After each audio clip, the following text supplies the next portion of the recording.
इस लेक्चर में थर्मोडायनेमिक के शॉर्ट नोट्स को हम लोग फास्ट रिवाइज करेंगे।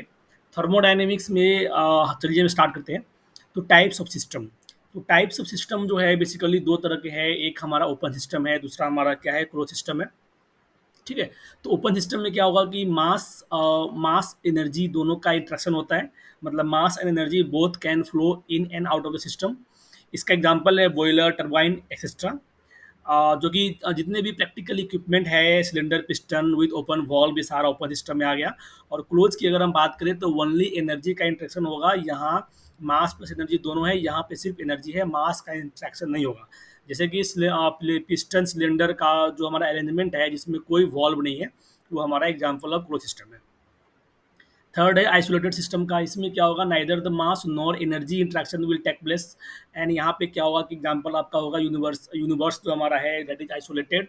और सिमिलरली जो थर्मोफ्लास्क है वो भी हमारा क्या है, ओपन सिस्टम, ये आइसोलेटेड सिस्टम में आता है। ठीक है। तो ये हमने पढ़ लिया। दूसरा हम देखते हैं कॉन्सेप्ट। दूसरा क्या है कि एक होता है माइक्रोस्कोपिक, दूसरा होता है मैक्रोस्कोपिक। तो माइक्रोस्कोपिक में क्या होता है कि एकदम माइक्रोस्कोपिक लेवल पे चीज़ें को हम लोग एनालिसिस करते हैं। स्टैटिस्टिकल मतलब यहाँ पे हमें डेटा यूज़ करना होता है। ठीक है। एग्जांपल होगा रेरिफाइड गैस। दूसरा हमारा मैक्रोस्कोपिक अप्रोच है जिसमें हम कंटिन्यूम अप्रोच यूज करते हैं, जिसका मतलब होता है कि यूनिफॉर्मली डिस्ट्रीब्यूटेड मास होता है, डेंसिटी होता है ना, जो कि क्लासिकल थर्मोडायनेमिक में आता है। यहाँ पे हम लोग एवरेज प्रॉपर्टी की बात करते हैं। तो जो कंटिन्यूम अप्रोच है ये फेल कहाँ पर होगा, तो रेरिफाइड गैस में होगा। क्योंकि वहाँ पर क्या होगा कि यूनिफॉर्मली डिस्ट्रीब्यूशन नहीं होगा, तो हमें वहाँ पे क्या करना पड़ेगा, माइक्रोस्कोपिक यूज करना पड़ता है। ठीक है। तो ये दो हमारा बेसिकली अप्रोच है थर्मोडायनेमिक में। ठीक है। अब देखते हैं थर्मोडायनेमिक प्रॉपर्टीज। प्रॉपर्टीज का मतलब हो गया कि characteristics of a system. System का मतलब वो चीज़ जिसको हम स्टडी कर रहे हैं। ठीक है। तो कैरेक्टरिस्टिक्स क्या है सिस्टम का, उसको बोलते हैं थर्मोडायनेमिक प्रॉपर्टीज। उसके अंदर दो आएगा, एक आएगा इंट्रिंसिक, दूसरा आएगा एक्सट्रिंसिक। तो इंट्रिंसिक यानी कि इंडिपेंडेंट ऑफ मास होगा। ठीक है। इंटेंसिव प्रॉपर्टी भी इसको बोलते हैं। दूसरा होगा एक्सटेंसिव प्रॉपर्टी, जो कि हमारा एक्सट्रिंसिक प्रॉपर्टी है, यानी कि ये मास पर डिपेंडेंट होगा। तो जो भी स्पेसिफिक वाला टर्म आएगा वो basically something divide by mass जो होगा वो इंटेंसिव प्रॉपर्टी होगा। नेक्स्ट बात करते हैं प्योर सब्सटेंस के लिए। तो प्योर सब्सटेंस क्या है, basically constant chemical composition through out its volume. मतलब पूरे वॉल्यूम में सेम केमिकल फार्मूला हो। एग्जांपल, एक गिलास पानी लिए, उसमें हमने आइस का क्यूब डाल दिया, तो पानी हो या क्यूब हो, दोनों का केमिकल फार्मूला क्या है, H2O है। तो इसी के लिए हमारे total through out the volume the chemical formula अगर सेम है उसको बोलते हैं pure substance. Irrespective of its phase है ना, फेज चाहे कुछ भी हो सकता है, पानी हो सकता है, स्टीम हो सकता है, लिक्विड हो सकता है। एग्जाम्पल आइस खुद में क्या है, प्योर सब्सटेंस है। आइस प्लस वाटर भी खुद में प्योर सब्सटेंस है, क्योंकि आइस हो या वाटर हो या स्टीम हो, तीनों का फॉर्मूला जो H2 होता है। ठीक है। लिक्विड H2O, स्टीम, सारे प्योर सब्सटेंस है। आइए हम बात करते हैं ड्राई एयर का। तो ड्राई एयर जो है वो प्योर सब्सटेंस है, लेकिन जो एटमोस्फेरिक एयर है वो हमारा क्या इम्प्योर है, क्योंकि एटमोस्फेरिक एयर में ड्राई एयर के साथ साथ जो वाटर वेपर होता है, और दोनों का केमिकल फॉर्मूला जो अलग अलग है। That's it. अब हम दूसरा बात करते हैं थर्मोडायनेमिक स्टेट के लिए। तो थर्मोडायनेमिक स्टेट जो है वो क्या है, basically it represents the condition of a system, है ना। सिस्टम का क्या कंडीशन है उसको रिप्रेजेंट करता है। और रिवर्सिबल प्रोसेस की अगर हम बात करें तो इसमें क्या होगा, रिवर्सिबल प्रोसेस के लिए क्या होगा, हमारा both the forward process and backward process दोनों का पाथ सेम होना चाहिए। ठीक है। इरिवर्सिबल प्रोसेस में क्या होगा कि हम डॉटेड लाइन से डिनोट करते हैं, जबकि रिवर्सिबल में सॉलिड लाइन से डिनोट करते हैं। किसी प्रोसेस को इरिवर्सिबल बनाने के लिए जो काम है, जो प्रोसेस, वो तरीका है, वो इस तरह से है, या तो उसमें फ्रिक्शन आ जाए, या तो फ्री एक्सपांसन हो, या मिक्सिंग ऑफ फ्लूइड हो, या फिर heat transfer finite temperature difference पे हो। कहने का मतलब कि जो डिफरेंस है वन बॉडी से अदर बॉडी में, वो फाइनाइट है, इनडिफाइनाइट नहीं है। ठीक है। ये फ्री एक्सपेंशन जो है अभी आगे के टॉपिक में हम लोग उसको देख लेंगे, आपको समझ में आ जाएगा। अभी के लिए हम बात करते हैं quasi static process. Quasi static process का मतलब होता है, क्वाजी का मतलब होता है ऑलमोस्ट, स्टैटिक का मतलब होता है कांस्टेंट। मतलब बहुत ही धीरे धीरे, मतलब कि इनफाइनाइटली स्लोनेस। मतलब इतना स्लो है कि इनफाइनाइटली स्लो है वो। मतलब लगेगा कि कांस्टेंट ही है, लेकिन होता क्या है कि इनफाइनाइटली स्लोनेस होता है। कैरेक्टरिस्टिक सिस्टम का होता है। अब ये क्या होता है कि we it is obtained by joining the series of the equilibrium state. ठीक है। जैसे कि एक एग्जांपल दिया हुआ है, एक ये पिस्टन है, पिस्टन के ऊपर क्या हो गया कि हमने बहुत सारा क्यूब्स रखा हुआ है। अब एक एक क्यूब को धीरे धीरे हटाएंगे तो ये धीरे धीरे ऊपर भी बढ़ता रहेगा ना। तो हर स्टेट जो अपने आप में इक्विलिब्रियम में चला जाएगा, तो वही है series of the equilibrium state, quasi static process. अब देखो, quasi static process with the friction, इसको बोलते हैं इरिवर्सिबल प्रोसेस। और quasi static process without the friction, इसको बोलेंगे रिवर्सिबल प्रोसेस। यानी कि क्वाजी स्टैटिक प्रोसेस में अगर फ्रिक्शन हो रहा है तो वो इरिवर्सिबल है, अगर बिना फ्रिक्शन के चल रहा है तो वो बोलेंगे रिवर्सिबल प्रोसेस। अब देखो साइक्लिक प्रोसेस कहने का मतलब वो हो गया कि जहां से स्टार्ट हुआ वहीं पे खत्म होना चाहिए, इनिशियल स्टेज और फाइनल स्टेज जो होगा बराबर होना चाहिए। अब किसी भी प्रोसेस को मिनिमम नंबर ऑफ प्रोसेस कितना होना, सॉरी, किसी भी साइकिल में मिनिमम नंबर ऑफ प्रोसेस कितना होगा तो दो होगा। देखो ये प्रोसेस, ये साइकिल तभी कंप्लीट होगा जब 1 से 2 और 2 से 1 होगा, तो minimum number of process to make a cycle equal to 2 just for objective things. और ये हमारा लेन्योर साइकिल है, ये क्या है हमारा लेन्योर साइकिल है। लेन्योर साइकिल में क्या होगा कि अब यहाँ से स्टार्ट करो, ये 1 है, ये 2 है, ये 3 है, ठीक है। तो यहाँ पे क्या होगा कि 1 2 3 की अगर हम बात करें तो यहाँ पे हीट एडिशन होता है और फिर यहाँ पे एक्सपांसन होगा, फिर यहाँ पे हीट रिएक्शन होगा, इसको बोलेंगे लेन्योर साइकिल। पीवी का डायग्राम है, ये सारा पीवी का डायग्राम मैंने बना रखा है। ये ऑटो साइकिल है जहाँ पे कांस्टेंट वॉल्यूम पे हीट एडिशन और हीट रिजेक्शन हो रहा है। यहाँ पे डुअल साइकिल है, कांस्टेंट वॉल्यूम हीट एडिशन और प्लस कांस्टेंट प्रेशर पर भी हो रहा है हीट एडिशन, और यहाँ पे कांस्टेंट वॉल्यूम हीट रिजेक्शन हो रहा है, ठीक है। अब देखो जो गोलाकार साइकिल है इसमें क्या है कि there are infinite process, okay. अगर ये क्लॉकवाइज है तो वर्क पॉजिटिव होगा, वर्क प्रोड्यूसिंग डिवाइस होगा, और एंटी क्लॉकवाइज है तो वर्क ऑब्जर्विंग डिवाइस होगा। That's it. दूसरा हम बात करते हैं थर्मोडायनेमिक स्टेट के लिए। थर्मोडायनेमिक स्टेट हमने बता दिया है, ये वाला पेज और ये वाला पेज दोनों सेम कॉपी हो गया है। अब नेक्स्ट बात करते हैं थर्मोमेट्रिक प्रॉपर्टीज, मतलब ऐसा थर्मोडायनेमिक प्रॉपर्टीज जिससे हमें टेम्परेचर निकालने में मदद मिलता है, उसको बोलते हैं थर्मोमेट्रिक प्रॉपर्टीज। थर्मोमीटर जो है कुछ फंडामेंटल पे बना होगा, जैसे कि पीवी इक्वल टू, जैसे कि कांस्टेंट वॉल्यूम है तो क्या होगा, प्रेशर होगा। बेसिकली हम क्या लिखते हैं, देखो हम PV equal to M R T लिखते हैं ना, तो ठीक है। तो पी भी और टी को हम पकड़ते हैं, यानी कि पी बाई भी equal to T equal to constant, ठीक है। अब हमें टेम्परेचर निकालना है तो बचा क्या, पीवी। तो देखो ये हमारा कांस्टेंट वॉल्यूम वाला है, तो कांस्टेंट वॉल्यूम हो गया तो बचा क्या, पी, यानी कि इसमें हमारा प्रॉपर्टी क्या होगा, हमारा प्रॉपर्टी प्रेशर होगा। दूसरा की बात करें, कांस्टेंट प्रेशर की बात करते हैं, तो कांस्टेंट प्रेशर अगर पी ले लेंगे तो बचा क्या, वॉल्यूम। तो हमारा क्या होगा, इसमें वॉल्यूम हमारा थर्मोमेट्रिक प्रॉपर्टी होगा। अब देखते हैं इलेक्ट्रिक रेजिस्टेंस थर्मोमीटर, इसमें क्या होगा कि हमारा रेजिस्टेंस होगा प्रॉपर्टी। थर्मोकपल, थर्मोकपल में बेसिकली क्या होता है कि दो तो डिसिमिलर मटेरियल होता है, ठीक है, डिसिमिलर मटेरियल होगा, ठीक है। यहाँ से हम करंट पास करेंगे तो नहीं, देखो एक हम मटेरियल लेकर के आए और इसको हमने डाल दिया हॉट में, इसको डाल दिया कोल्ड में, तो यहाँ पे क्या होता है, करंट प्रोड्यूस होता है। करंट प्रोड्यूस होता है कहने का मतलब यहाँ पर इसके बीच में ईएमएफ का डेवलपमेंट होता है। तो यही है, अगर हम थर्मोकपल वाला ये लेके आएंगे, थर्मोमेट्रिक प्रॉपर्टी लेकर आएंगे, तो इसमें क्या होगा, थर्मोकपल में ईएमएफ जो होगा हमारा थर्मोमेट्रिक प्रॉपर्टी जो होगा। और ऑर्डिनरी जो हमारा घर में यूज होने वाला थर्मोमीटर है उसमें क्या होता है कि लेंथ जनरली होता है पहला ऑप्शन प्रॉपर्टीज के लिए, दूसरा उसका वॉल्यूम होता है। पेल्टियर इफेक्ट क्या होता है, देखो पेल्टियर इफेक्ट में क्या होगा कि अब उल्टा होगा। उल्टा कहने का मतलब ये होगा कि एक डिसिमिलर हमने मटेरियल ले लिया, वहाँ पे हमने करंट पास कर दिया, तो एक एंड उसका हॉट हो जाएगा, दूसरा एंड कोल्ड हो जाएगा, तो इसको बोलते हैं सीवेक इफेक्ट। और सीवेक इफेक्ट जो है थर्मोमेट्रिक रेफ्रिजरेशन वगैरह में यूज होता है, ठीक है दोस्तों। आइए हम बात करते हैं टेम्परेचर मेजरिंग स्केल की बात करेंगे कि बिफोर 1954 में क्या होता था और आफ्टर 1954 में क्या हो रहा है, ठीक है दोस्त। तो ये देखिए 1954 से पहले जो है हम क्या करते थे, स्टीम और आइस पॉइंट यानी कि दो पॉइंट को हम लेते थे। आइस पॉइंट का मतलब हो गया 0 डिग्री सेल्सियस, स्टीम पॉइंट का मतलब हो गया 100 डिग्री सेल्सियस, ठीक है। अब क्या होगा कि लीनियर वेरिएशन होगा, लीनियर वेरिएशन होगा तो हम T equal to X plus B लिखेंगे, ठीक है दोस्तों। T equal to X plus B लिखेंगे। अब देखो टी माइनस जीरो यानी कि एक हो गया हमारा अननोन वेरी, मतलब कि जैसे कि मान लो हमें दे दिया कि 32 डिग्री सेल्सियस है, इसको कोई दूसरा ग्रेड दे दिया टेम्परेचर का, बोला कि एन ग्रेड है, इसमें चेंज करो। तो हम क्या करेंगे, जो भी हमें दिया होगा टेम्परेचर टी माइनस आइस वाले पॉइंट का कितना होता है वाटर के लिए, 0 डिग्री सेल्सियस होता है, डिवाइडेड बाई 100 - 0, 100 हो गया, है ना, डिवाइडेड बाई 100 - 0, 100 हो गया, equal to x minus x i, मतलब कि जो भी हमारा नया सिस्टम है उसमें क्या आएगा, माइनस उस सिस्टम में आइस पॉइंट कितना है और उस सिस्टम में बॉइलिंग पॉइंट कितना है और हमारा फ्रीजिंग पॉइंट कितना है, उसी का डिफरेंस होता है, ठीक है।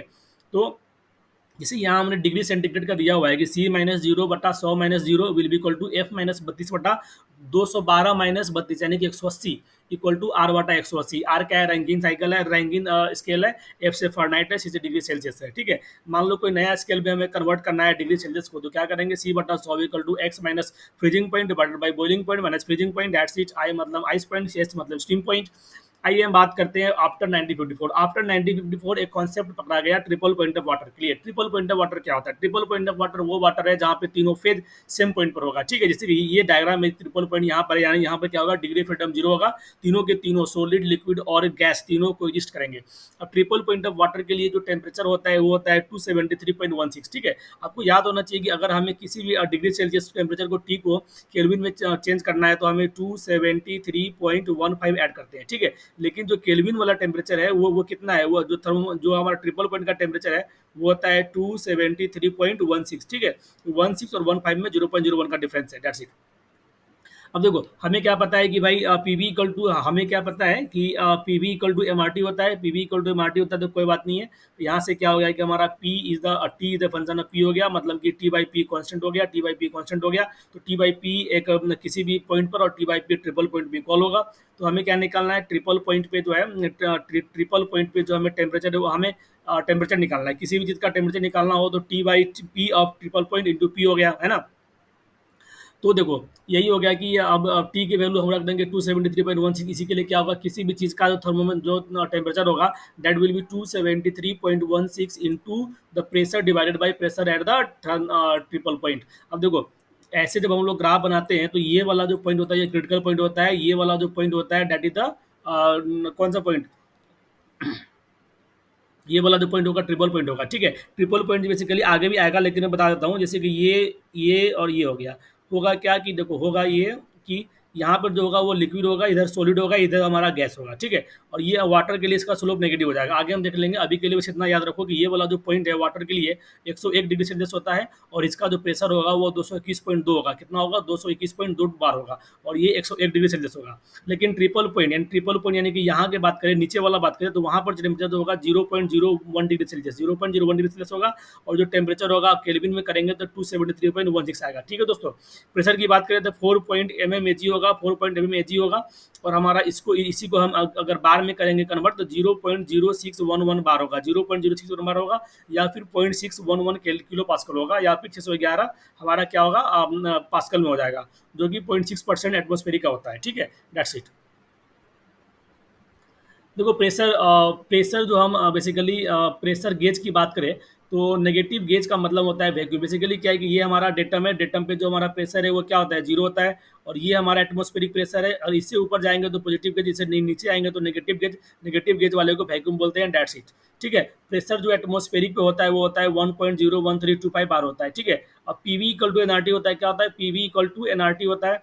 तो ये आर जो है यूनिवर्सल गैस कांस्टेंट है, ठीक है, उसका वैल्यू जो होता है 8.314 किलो जूल बटा किलो मोल पर केल्विन होगा, ठीक है। तुम चाहो तो जूल पर मोल केल्विन भी लिख लो, कोई दिक्कत नहीं है, क्योंकि ये किलो कैंसिल हो गया था, ठीक है। तो आर यूनिवर्सल वाले में किलो जूल पर केजी ये किलो मोल केल्विन होता है। देखो ये मोल कैसे निकल के आएगा, तो given weight in gram divided by the molecular weight, ठीक है। अब देखो कैरेक्टरिस्टिक्स गैस कांस्टेंट के लिए universal gas constant divided by molecular weight होता है। तो आर क्या है, कैरेक्टरिस्टिक गैस कांस्टेंट है। इसका यूनिट जो होगा वो किलो जूल पर किलो मोल, किलो जूल पर किलो मोल नहीं होगा बल्कि किलो जूल पर केजी केल्विन में होगा। इसमें याद रखें कि नीचे में क्या हो रहा है, केजी आ रहा है किलो मोल की जगह, और केल्विन है तो यहाँ केजी है तो 100% यहाँ पे किलो जूल ही रहेगा, ठीक है। इसको तुम चाहो तो जूल में भी कन्वर्ट कर सकते हो, कोई दिक्कत नहीं है। वाटर एयर के लिए सीपी का जो वैल्यू है ये 1.005 है, सीवी का वैल्यू जो है 0.718 है, आर का वैल्यू जो है CP minus CV equal to 0.287 होता है, और सीपी बाई सीवी गामा के वैल्यू 1.4 होता है। ये आपके दिमाग में याद होगा, ठीक है। आगे बढ़ते हैं, ideal gas thermometer. Ideal gas जो हमारा आइडियल गैस थर्मोमीटर है, कहने का मतलब क्या है, इसमें इंडिपेंडेंट ऑफ मटेरियल कंस्ट्रक्शन, मतलब जो थर्मोमीटर बना हुआ है ये किस मटेरियल से बना हुआ है उस पर डिपेंड नहीं करे, तो उसको बोलेंगे आइडियल गैस थर्मोमीटर, ठीक है। अब पढ़ते हैं गिब्स फेज रूल। तो गिब्स फेज रूल में क्या होता है कि plant family has two children, मतलब कि P plus F equal to two plus children, इसको बोलते हैं गिब्स फेज रूल। अब देखो कंपोनेंट, अब सी मतलब कंपोनेंट है, पी मतलब फेज है, एफ मतलब डिग्री ऑफ फ्रीडम है। तो कंपोनेंट और फेज हमेशा दिया रहेगा। जैसे कि आइस की बात करते हैं तो एक ही कंपोनेंट है ना, क्या है आइस, मतलब क्या है वाटर, आइस मतलब H2 है ना, तो इसमें कंपोनेंट कितना है, एक है। वाटर की बात करें तो एक ही कंपोनेंट है, अगर दोनों को मिक्स कर देंगे तो केमिकल फॉर्मूला दोनों का एक है, यानी कि कंपोनेंट हमारा C इक्वल टू 1 हो जाएगा। इसी तरह से आइस प्लस वाटर एक दोनों रहेगा साथ में तो फेज क्या हो जाएगा, 2 हो जाएगा। तो वही वाला चीज़ है। अगर हम आइस और वाटर दोनों को सेपरेटली बात करेंगे तो यहाँ पर क्या होगा, सी इक्वल टू वन होगा, पी इक्वल टू वन होगा, तो इस वाले फॉर्मूला में रखेंगे तो एफ इक्वल टू टू आ जाएगा। ठीक है, अब आइस प्लस वाटर दोनों अगर हम साथ लेके चले तो उसमें कंपोनेंट तो एक ही है, क्योंकि हमारा सेम केमिकल फॉर्मूला है और फेज हमारा दो है, तो फेज हमारा दो है, ऊपर में रखेंगे plant family equal to two children, तो हमारा एफ इक्वल टू वन आ जाएगा, यानी डिग्री फ्रीडम एक है। ठीक है, अब इस आइस, इस वाटर और स्टीम तीनों जो है एक जगह पर कब कोशिश करेगा, डिग्री फ्रीडम जीरो हो जाएगा उस केस में। ठीक है, तो यहाँ ये जो क्रिटिकल पॉइंट, ये जो हमारा क्रिटिकल पॉइंट है that is two phase point. ठीक है, यहाँ पर डिग्री फ्रीडम सिर्फ एक ही है, मतलब एक ही चीज को हम कंट्रोल कर सकते हैं। यहाँ पर आप किसी को भी कंट्रोल नहीं कर सकते, यहाँ पे थ्री पेज को एग्जिस्ट करेगा, डिग्री फ्रीडम जीरो होगा। ठीक है, टेम्परेचर डिफाइन करने के लिए हम क्या करते हैं भाई, टेम्परेचर और triple point of water, water का जो होगा उसको 273.1 से भाग करेंगे, जो भी आंसर आएगा that is the one kelvin. One kelvin is defined as the one 1/273.16 of the triple point of water है, ट्रिपल पॉइंट ऑफ वाटर। ठीक है, दैट्स इट। आइए दोस्तों हम बात करते हैं, हम बात करेंगे अभी,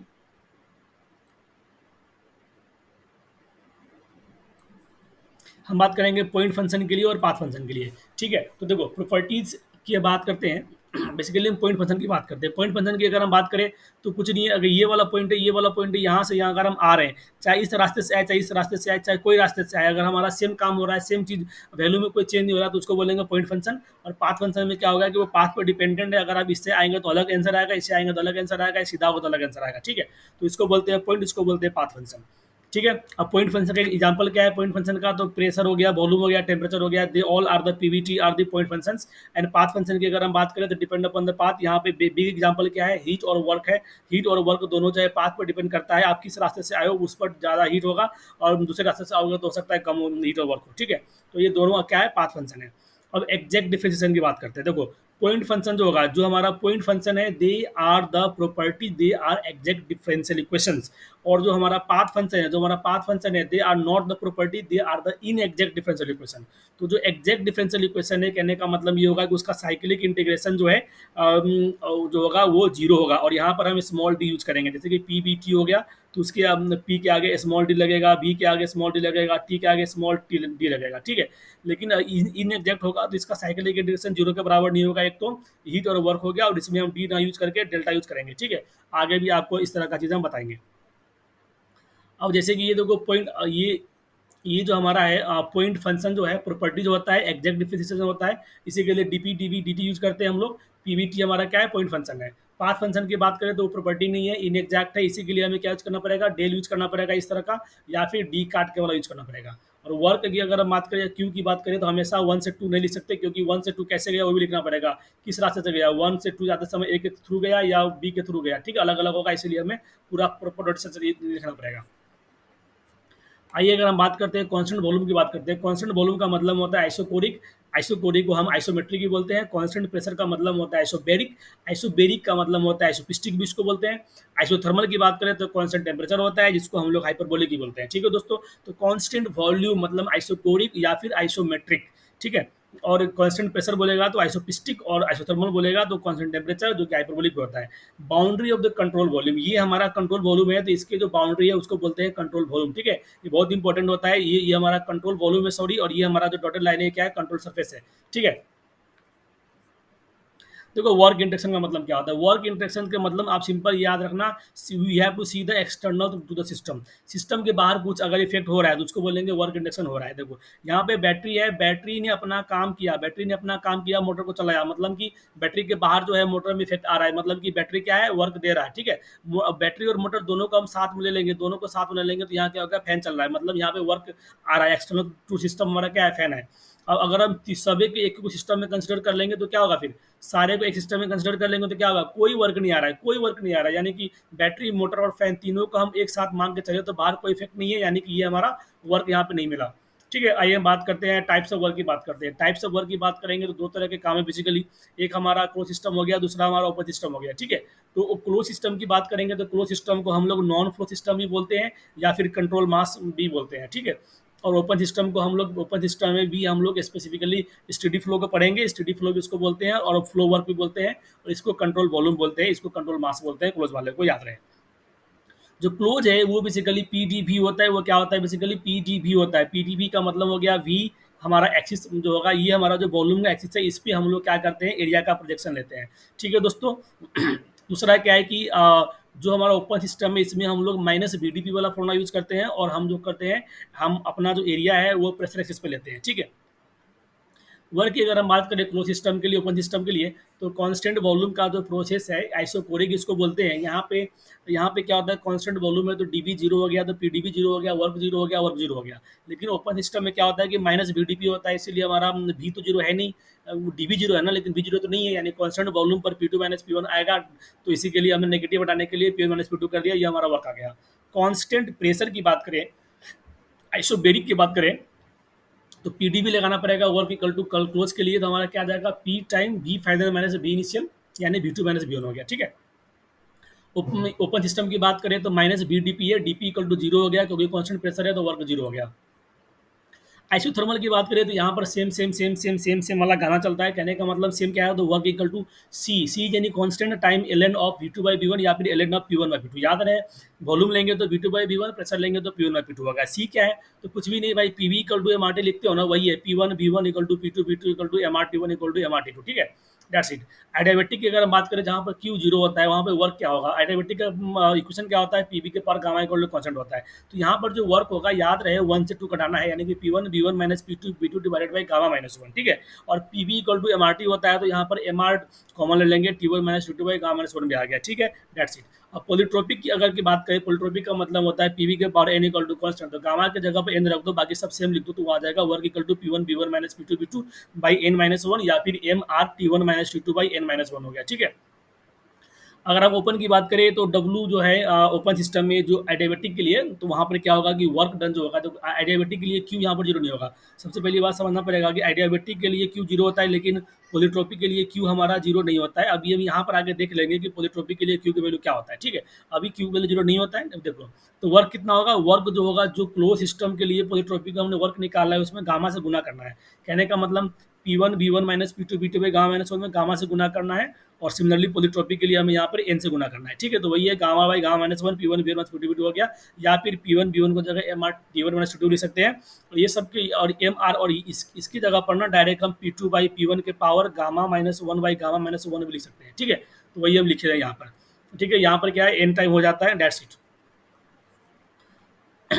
अब देखो, हम हीट इंडक्शन की बात करते हैं। हीट का फॉर्मूला क्या होता है, देखो, हीट दो तरह का है, एक सेंसिबल हीट है और दूसरा हमारा लेटेंट हीट है। सेंसिबल हीट कहने का मतलब M C delta T, latent heat का मतलब एम एल एच। तो यहाँ पर क्या होगा, heat interaction due to the temperature difference होगा, और यहाँ पे due to the phase change होगा। ठीक है। हीट एक्सप्रेशन की बात करते हैं। There is nothing like the open system heat and close system heat, because open और क्लोज जो है वो टाइप्स ऑफ वर्क है।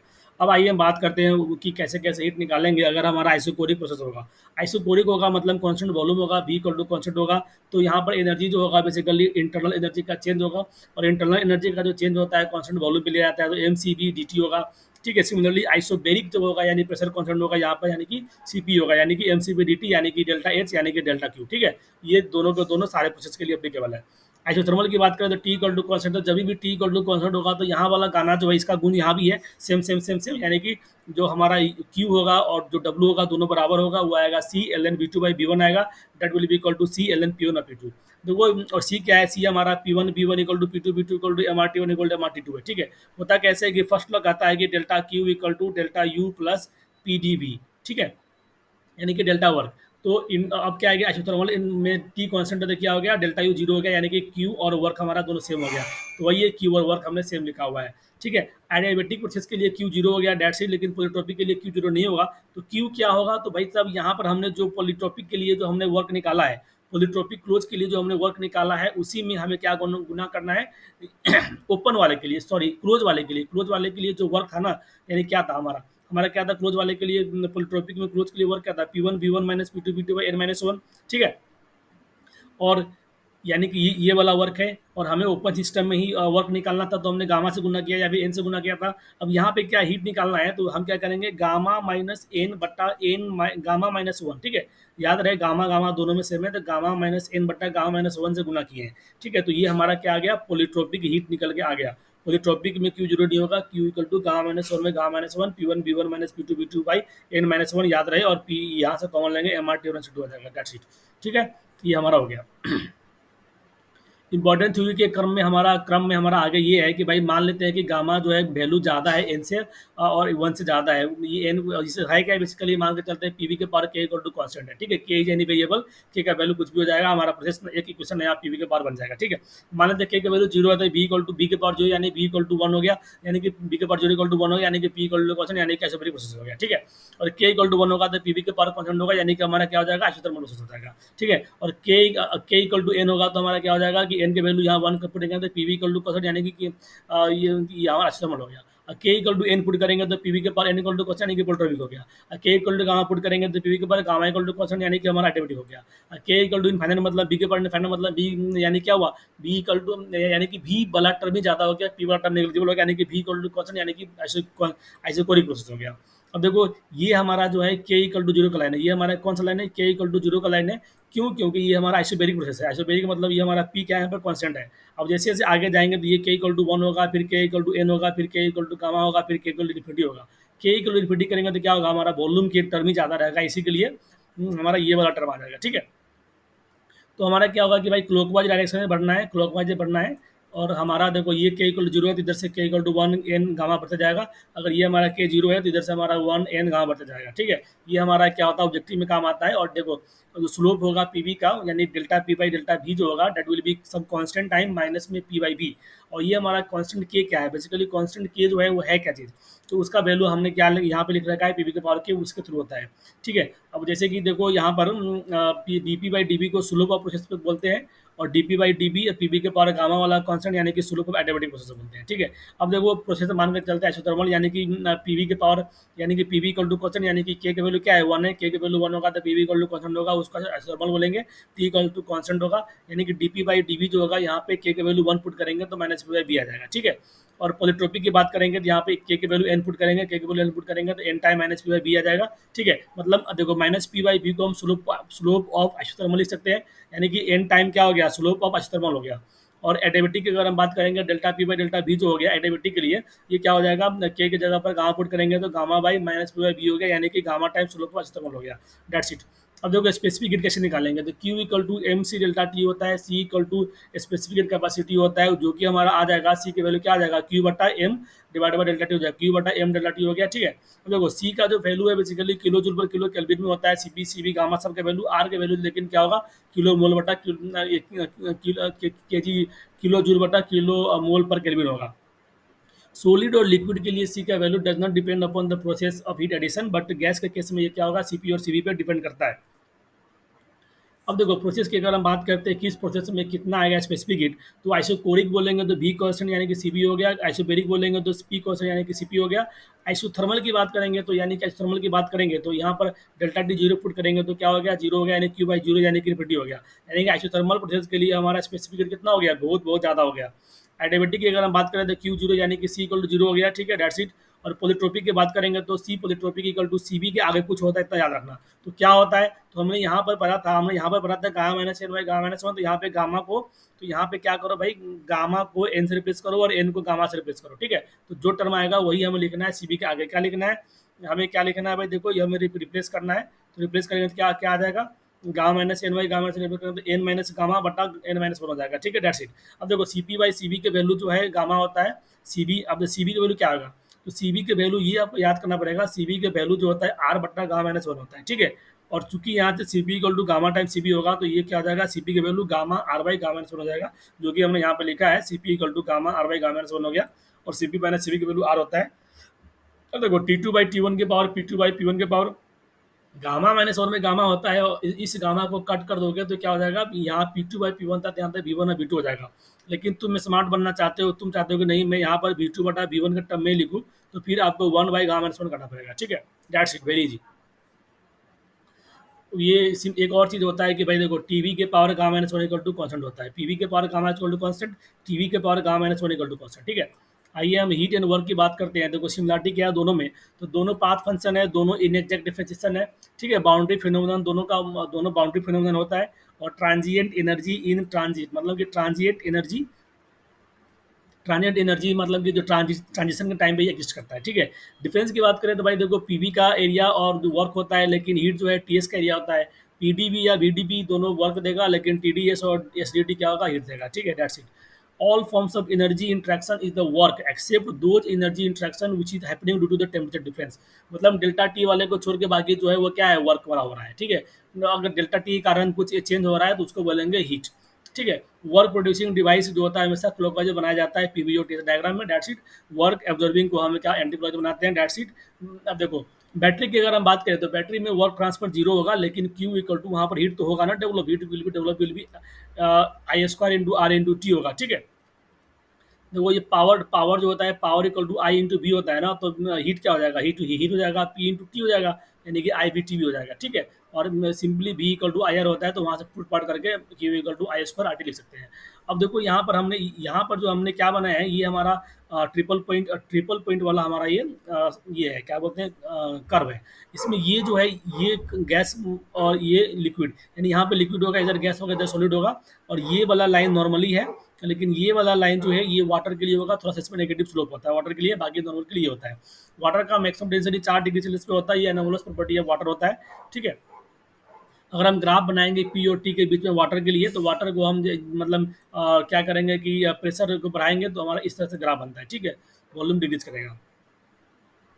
आइए हम बात करते हैं जीरोथ लॉ ऑफ थर्मोडायनेमिक के लिए, ठीक है। तो जीरोथ लॉ ऑफ थर्मोडायनेमिक कहता है कि थर्मल इक्विलिब्रियम, कहने का मतलब जीरोथ लॉ ऑफ थर्मोडायनेमिक क्या होता है कि मान लेते हैं कि ये हमारा ए है, ये हमारा बी है, और ये हमारा सी है, ठीक है।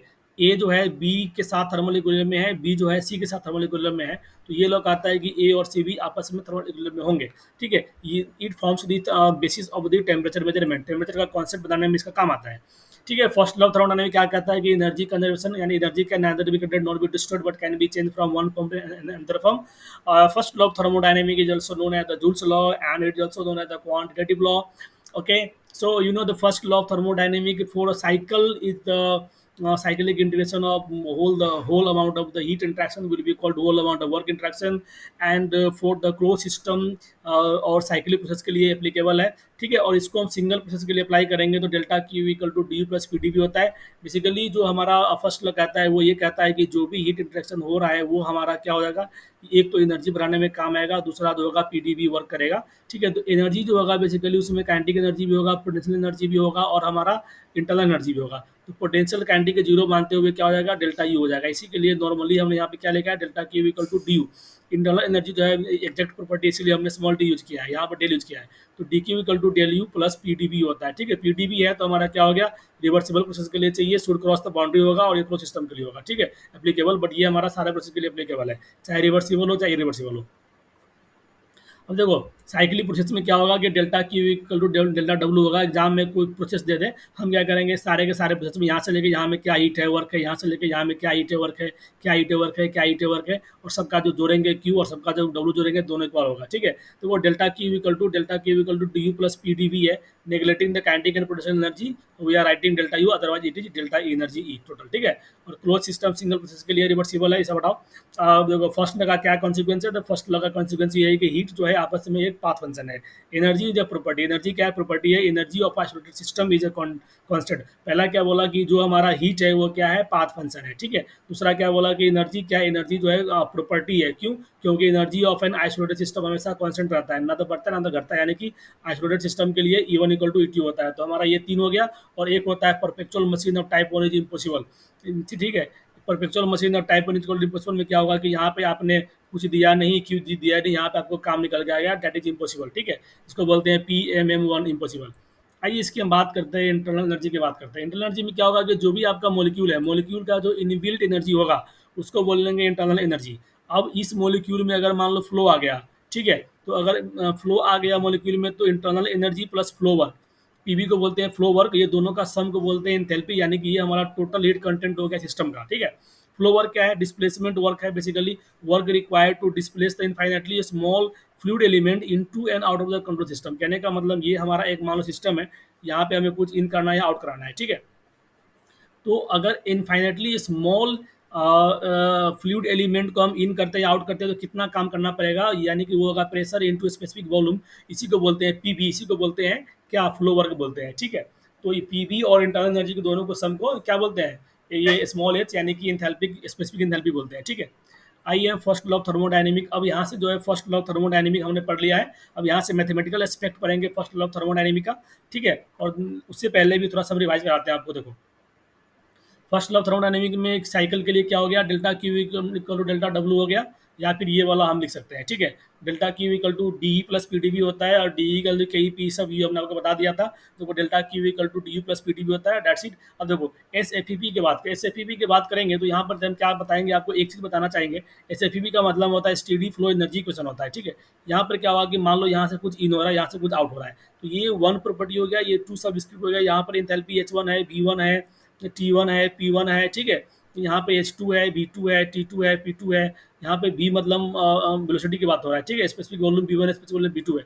अब यहाँ पर क्या होगा कि जो अब देखो यहाँ से हमने कुछ हीट दिया मान लो, और यहाँ से कुछ हमें वर्क मिला मान लो, तो ये जो हीट डॉट माइनस जो ऊपर हम क्यू के ऊपर डॉट दे रहे हैं, इसका मतलब होता है delta Q by delta T.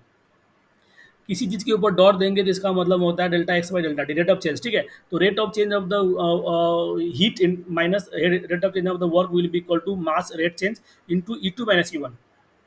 E one मतलब यहाँ का टोटल स्पेसिफिक एनर्जी, और ई टू मतलब यहाँ का स्पेसिफिक एनर्जी। तो ई वन क्या होगा, बेसिकली ई वन हम लिखना चाहेंगे तो that will be H one plus B one square by two होगा। और यहाँ पे थाउजेंड से इसलिए भाग करेंगे क्योंकि हमारा एच होगा किलो जूल में दिया होगा, प्लस जी टाइम जेड होगा, ये भी हमारा जूल में आएगा, इसीलिए इसको थाउजेंड से भाग करेंगे, ठीक है। अब ये हमने क्या लिखा कि Q minus W equal to M E two minus E one लिखा है, E two minus E one लिखा है। तो E two minus E one क्या हो जाएगा हमारा, E two minus E one का सिर्फ हमारा क्या आ जाएगा, H two minus H one plus B two square minus B one square by 2000 divide by 2000, और G Z two minus Z by 1000 होगा, ठीक है। और ये जो हमारा आंसर आएगा किलो जूल पर केजी में आएगा, ठीक है। और मास पर अगर किलो जूल पर सेकंड से गुना कर देंगे तो हमारा वाट में आ जाएगा आंसर, ठीक है। That's it. और क्यू बड़ा वाला क्यू इक्वल टू छोटा वाला क्यू इक्वल टू मास पर चेन का होगा। ये सब आपको थोड़ा सा ध्यान रखना है कैलकुलेशन में, ठीक है। देखो kinetic energy equal to half M B square होता है, काइनेटिक एनर्जी बटा मास के भाग देंगे तो हमारा one by two B square हो जाएगा। बी क्या है, वेलोसिटी यानी कि मीटर पर सेकंड का स्क्वायर, यानी कि मीटर पर सेकंड स्क्वायर जो है इसका स्पेसिफिक एनर्जी का टर्म है, ठीक है। अब देखो डिवाइस की अगर हम बात करें तो Q plus E equal to W plus E two हो गया, ये हमने इस तरह से लिख दिया, डेट्स इट। अब देखो नोजल के लिए हो गया, डिफ्यूजर के लिए हो गया, टरबाइन के लिए हो गया, क्या होगा H one minus H two का या एच टू पर एच वन होगा, वो देख लेना तो, ठीक है। देखो नोजल के लिए तुम ऐसे याद रखो भाई, नोजल के लिए यहाँ पर क्या एच वन, यहाँ पे एच टू है, तो हमें क्या लिखना पड़ेगा, जो वेलोसिटी होगा डेट विल बी, यहाँ का velocity B one square plus two G H, ठीक है, इस तरह से होगा। टरबाइन में क्या होता है कि वर्किंग फ्लूइड हमारा सिस्टम होता है, टरबाइन के अंदर जो वर्किंग फ्लूइड है वही हमारा सिस्टम है। एक्सपेंशन ऑफ स्टीम होता है जिससे हमें काम मिलता है, device in which energy transfer flow, तो उसका हमारा टरबाइन हो गया। If something results in cooling और डिग्री देन हमें थोड़ा रेस्ट करना है, सब हटाइए, कंप्रेसर इवेपोरेटर सब हमारा एप्लीकेशन है, ये सब निकाल लेंगे हम, कोई दिक्कत नहीं है। आइए हम आगे बात कर थ्रोटलिंग की बात कर, थ्रोटलिंग क्या है। तो वो थ्रोटलिंग के बाद से आपको बताते हैं प्रैक्टिकल इसका यूज कहाँ पर होता है। जैसे कि हम लोग जब आर पढ़ते हैं तो ये हम क्या करते हैं कि ये यहाँ से एक लाइन ऐसे डॉट करते हैं, बोलते हैं कि ये थ्रोटल, ये हमारा थ्रोटल बल्ब इसको बोलते हैं। और यहाँ का एंथैल्पी और यहाँ का एंथैल्पी दोनों बराबर होता है, मतलब कि एच वन बराबर एच टू हो गया। और आइडियल गैस होगा तो एच की वैल्यू क्या होता है, सी पी इंटू टी होता है। तो आइडियल गैस के लिए ये हमारा होता है। लेकिन रियल की बात करें तो यहाँ पर एक बड़ा सा टर्म ऐड होगा, ठीक है, जो कि आपको टी डी एस क्वेश्चन वाला चैप्टर में यहाँ पढ़ोगे। अभी क्या है, H equal to C P T ideal gas के लिए है, तो H one equal to H T मतलब सी पी सी भी कट जाएगा, then T one equal T two है, ये सिर्फ आइडियल गैस के लिए है। तो वो थ्रोटलिंग में होता है क्या है कि डिक्रीज इन द प्रेशर, मतलब प्रेशर को डिक्रीज करना मेन नेम है, ठीक है। भले यहाँ पर आपका टेम्परेचर कम हो या बराबर हो, ठीक है। फ्लो थ्रू द, यहाँ पर क्या होगा, ये थ्रोटलिंग वाल्व है ना, यानी कि हमेशा क्या होगा, रेस्ट्रिक्टेड पैसेज से फ्लो का पास कराना है, ठीक है। यानी कि कंस्टेंट होगा, वहाँ पे क्या होगा, पार्शियली बॉल ओपन होगा, पोरस होगा, प्लग होगा, कंस्टेंट होगा। तो ये हो गया थ्रोटलिंग। एक होता है इसका उल्टा, मतलब कोई यहाँ पर रेस्ट्रिक्शन नहीं है, तो उसको बोलते हैं फ्री एक्सपेंशन, ठीक है। क्या होगा, फ्री एक्सपेंशन हो गया। फ्री एक्सपेंशन में क्या होता है कि एक्सपेंशन अगेंस्ट द वॉल्यूम, कहने का मतलब ये देखो मैं बताता हूँ आपको। मान लो कि ये हमारा एक चेंबर है और यहाँ पे जो है गैस यहाँ पर भरा हुआ है, ये जो वॉल्यूम है, ये जो अंदर का वॉल्यूम है, ये मान लो V1 है, और सेम वॉल्यूम यहाँ पर क्या है, V2 है, जो कि हमारा वैक्यूम है, ठीक है। तो अब क्या होगा कि मान लो कि हम यहाँ पे पूरा वैक्यूम क्रिएट कर रखे हुए हैं और पिस्टन को अचानक से छोड़ देंगे, तो ये क्या होगा, पूरा गैस जो है पूरे वॉल्यूम में क्या हो जाएगा, फैल जाएगा। तो पहले यहाँ तक का वॉल्यूम V1 था और यहाँ भी वॉल्यूम क्या था, V था, ठीक है। तो यहाँ पे क्या हो गया, V प्लस V 2V हो गया, ठीक है। अब हम लगाएंगे कि भाई P V by T equal to constant होता है, हम लगाएंगे। तो मैंने क्या बोला कि भाई यहाँ पर क्या होगा कि टेम्परेचर जो है, देखो एक्सपेंशन में क्या होगा कि टेम्परेचर कॉन्स्टेंट होगा, यानी इसको भूल जाइए आप, यानी कि P1 इक्वल टू P2 आप लगाइए यहाँ पर। तो देखो P1 हम मान लेते हैं P1 है, और V1 की वैल्यू V था, क्योंकि यहाँ पर सिर्फ V है, यहाँ पर क्या हो गया 2V में चला गया गैस, तो वहाँ पर क्या आ जाएगा 2V इंटू P2 आ जाएगा, तो V भी खत्म हो गया, यानी कि जो P2 आएगा वो P1/2 आ जाएगा, ठीक है। तो यानी कि जो फ्री एक्सपेंशन कहने का मतलब अनरिस्ट्रिक्टेड एक्सपेंशन हो रहा है और ये इरिवर्सिबल प्रोसेस है।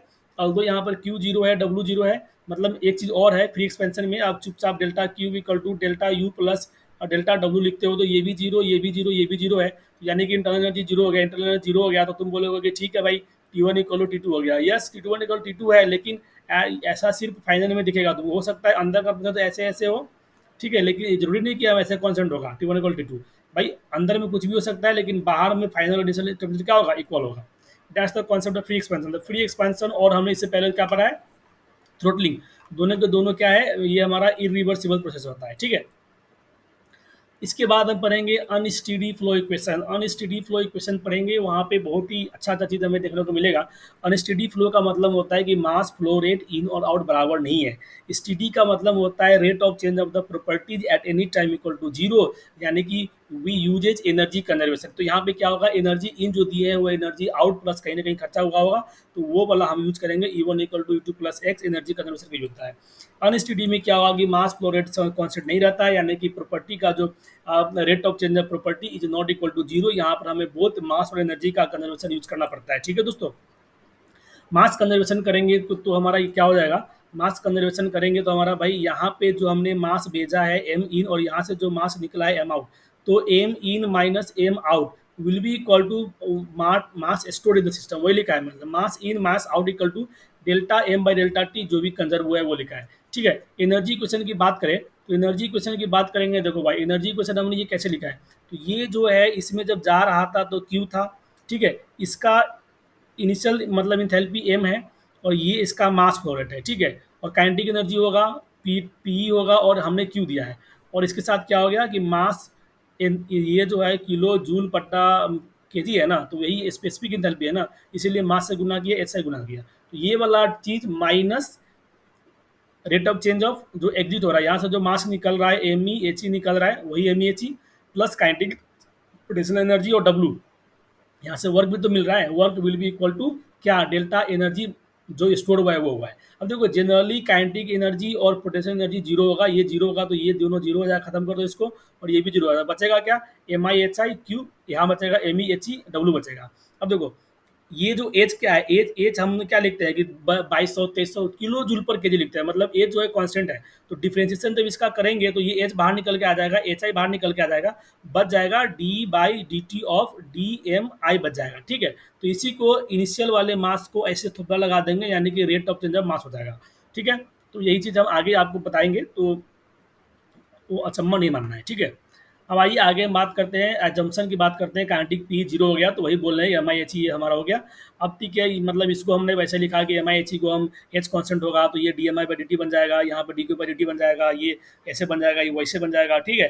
अब हम इसको हम एम एम डॉट भी लिख सकते हैं, एच आई भी लिख सकते हैं, यहाँ पे कॉमन उमन लेकर के इस तरह से करा सकते हैं, ठीक है। एग्जाम्पल क्या है ना, स्टेडी फ्लो इक्वेशन का, तो बोतल फिलिंग है, यानी कि चार्जिंग या डिस्चार्जिंग ऑफ टैंक का हो गया, ठीक है। अब ये हमारा थर्मोडायनेमिक में बहुत ही यूनिक क्वेश्चन आता है। यूनिक क्वेश्चन क्या आएगा कि भाई ये हमारा पिस्टन है, ये हमारा क्या है, पिस्टन है, ठीक है। पिस्टन का जो अपना भी एम जी भी होता है, पिस्टन का अपना भैया क्या होगा, पिस्टन का अपना जो है एम जी भी होगा, पिस्टन का अपना जो है क्या होगा भैया, एम जी भी होगा, पिस्टन का अपना क्या होगा, एम जी भी होगा, तो ये इसका जो होगा अपना एक एम जी भी होगा, ठीक है। और ये हम ये इसके जो एटमोस्फियर है वो पी ए टी एम माने हैं, और अंदर का जो है वो पी इनपुट माने हैं, पी इनिशियल मतलब पी इनसाइड इंटरनल। तो हो गया क्या, हमें फोर्स बैलेंस करना है, पिस्टन के नीचे का फोर्स और ऊपर का फोर्स बैलेंस करना है। तो नीचे का फोर्स क्या आ गया, पी इंटरनल लग रहा था इंटू एरिया, एरिया क्या है, इसका क्रॉस सेक्शन एरिया है, यानी कि pi by four D square है, ठीक है बच्चों। तो बाहर से क्या लग रहा है, पी एटमोस्फेरिक लग रहा है, एरिया लग रहा है, तो वही हमने लिखा P internal I A will be equal to P atmospheric into A. अब देखो इनिशियली जो है पिस्टन ऐसे रखा हुआ है, बिल्कुल एक्सपांड नहीं कर रहा है, लेकिन हम यहाँ पे स्प्रिंग लगा के रखे हुए हैं, तो जैसे ही पिस्टन ऊपर बढ़ेगा तो स्प्रिंग में एक फोर्स आएगा, क्या आएगा, के एक्स आएगा, तो ये वाला फोर्स भी ऐड हो जाएगा के एक्स, प्लस इसका वेट के कारण जो फोर्स लगेगा एम जी, यानी तीनों हुआ। अब ठीक है, ये जो है हमारा ये इक्वेशन बन करके आ गया। तो F input will be equal to F in will be equal to, यानी कि इधर से एफ और इधर से एफ दोनों बराबर होना चाहिए, फोर्स बैलेंस किया हमने। तो सेम स्प्रिंग फोर्स वेरीज करेगा फोर्स, अब देख मतलब कि मान लो कि पिस्टन हमारा यहाँ पर था, बाद में पिस्टन घसक करके कहाँ चला गया, यहाँ चला गया, तो स्प्रिंग क्या हो जाएगा, स्प्रिंग कंप्रेस हो जाएगा ना, कंप्रेस होगा तो एक्स की वैल्यू क्या आ जाएगा, कुछ हो जाएगा, जीरो नहीं रहेगा, इनिशियली क्या था, जीरो था। तो यही दो कंडीशन है, तो भाई जब एक्स जीरो था, जब एक्स जीरो था तो ये टर्म हमारा जीरो हो गया, और एम जी कुछ दिया था, तो वहाँ से ठीक है, पी एटमोस्फेरिक जो है मान लेते हैं कि पी एटमोस्फेरिक हमें नहीं पता है और इंटरनल प्रेशर पता है, तो यहाँ से हमें पी एटमोस्फेरिक निकल के आ गया। अब फाइनल वाले कंडीशन में एक्स दिया हुआ कि भाई जो हमारा डेल्टा एक्स जो है 0.2 खसका है, तो पूरा हम यहाँ से एक्स निकाल लेंगे। एक्स क्या है बेसिकली, कितना खसका है, यही ना, तो वही खसका है। एक्स बेसिकली क्या है, डेल्टा एक्स है, ठीक है। तो एक्स डाल देंगे, यदि डाल देंगे, और अब हमें क्या है, पी इंटरनल हमें पता है, पी एटमोस्फेरिक ही पता है, तो यहाँ से कुछ चीज़ अननोन भी निकल के आ जाएगा, ठीक है, डेट्स इट। अब देखो इस केस में जो इसका वेरिएशन होगा ना, वो P1 से लेकर के P2 तक जा रहा है, तो इसका जो एरिया है ये वाला एरिया है, तो ये क्या हो जाएगा, एरिया ऑफ ट्रापेजोइडल, यानी कि P1 plus P2, P1 plus P2 बटा 2 इंटू V2 माइनस B1 बटा V2 माइनस B1 करेंगे तो एरिया आ जाएगा, यानी कि वर्क जो है PDB ना करके डायरेक्ट हम क्या लिख सकते हैं, 1/2 P1 plus P2 into V2 minus B1 भी कर सकते हैं, ठीक है। 1+2 P1 P2 या V2 माइनस B1 कर सकते हैं, दैट्स इट।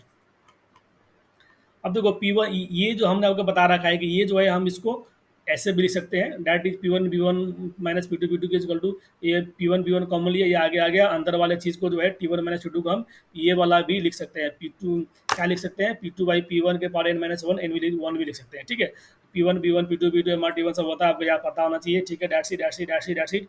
आर के वैल्यू 8.314 होता है भाई, आर मतलब आर सबका मालूम होता है, नाम दिया है तो मोलिकुलर वेट से मालूम चल जाएगा, आर के लिए रोना नहीं है, ठीक है, डेट्स इट।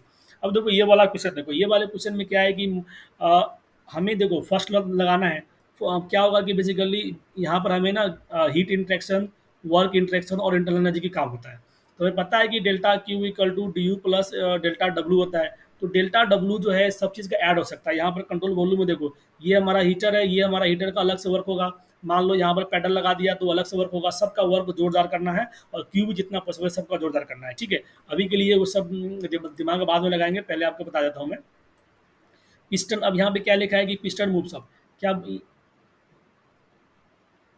यहाँ पर ये बोला है कि पिस्टन जो है मूव्स अप करता है, क्या लिखा है कि piston moves up at a constant pressure, मतलब कांस्टेंट प्रेशर पे ही पिस्टन मूव हो रहा है, तो यानी कांस्टेंट प्रेशर पे अगर पिस्टन मूव करता है तो वर्क क्या हो गया, constant pressure into delta B हो गया, ठीक है।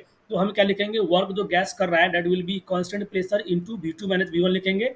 और इलेक्ट्रिक वर्क भी तो हो रहा है बच्चा, देखो पिस्टन अगर चेंज कर रहा है तो वहाँ पे पीडीबी वर्क हमेशा आएगा, दिमाग में रखो, और हीटर भी है यहाँ पर, तो हमारा क्या होगा, आई इंटू टी वाला वर्क भी आएगा, तो दो तरह का वर्क है। और डेल्टा क्यू जीरो है क्योंकि ये हमारा आइसोलेटेड दिया हुआ है, ठीक है। और यहाँ पे हम इंसुलेटेड दिया हुआ है, और क्या लिखेंगे, इंटरनल एनर्जी क्या हो जाएगा भाई, इंटरनल एनर्जी जो होता है हमेशा एम सी बी डेल्टा टी होता है, और फर्स्ट लगाइए, ये वाला क्वेश्चन लगाइए, और जो जो चाहिए वो निकाल दीजिए, ठीक है। अब फ्री एक्सपेंशन की अगर हम बात करें, देखो ये V1 है, ये V2 है, ये वैक्यूम था, तो हम क्या करेंगे, अब फ्री एक्सपेंशन में क्या होता है, delta W equal to zero, delta Q equal to zero, delta U equal to zero, यानी कि T1 इक्वल टू T2 होता है, यानी कि फाइनल और इनिशियल स्टेट बराबर होगा, भले अंदर में कैसे भी जाए, ठीक है। लेकिन इससे तो ये कंफर्म हो गया ना कि यहाँ बराबरटी, यानी कि this process is isothermal process, ठीक है। आइसोथर्मल नहीं बोलेंगे, मतलब फाइनल तो हमारा T1 T2 बराबर है ना, तो यहाँ पर हम क्या लिखेंगे, अगर दोनों स्टेट की बात करें, वन स्टेट टू स्टेट, तो P1 V1 by T1 equal to P2 V2 by T2 करेंगे, तो ये हमारा T1 T2 कट जाएगा, P1 V1 equal to P2 V2 करेंगे। भाई इनिशियल प्रेशर क्या है, फाइनल प्रेशर क्या है, इनिशियली गैस इतना वॉल्यूम ऑक्यूपाई किया था, बाद में गैस पूरा ऑक्यूपाई कर लेगा, देख देंगे P1 V2 क्या रेशियो दिया हुआ है, उससे हम निकाल लेंगे, ठीक है। तो P1 P2 निकल के आ जाएगा, अगर इक्वल वॉल्यूम है तो P2 will be half of the P1, ठीक है।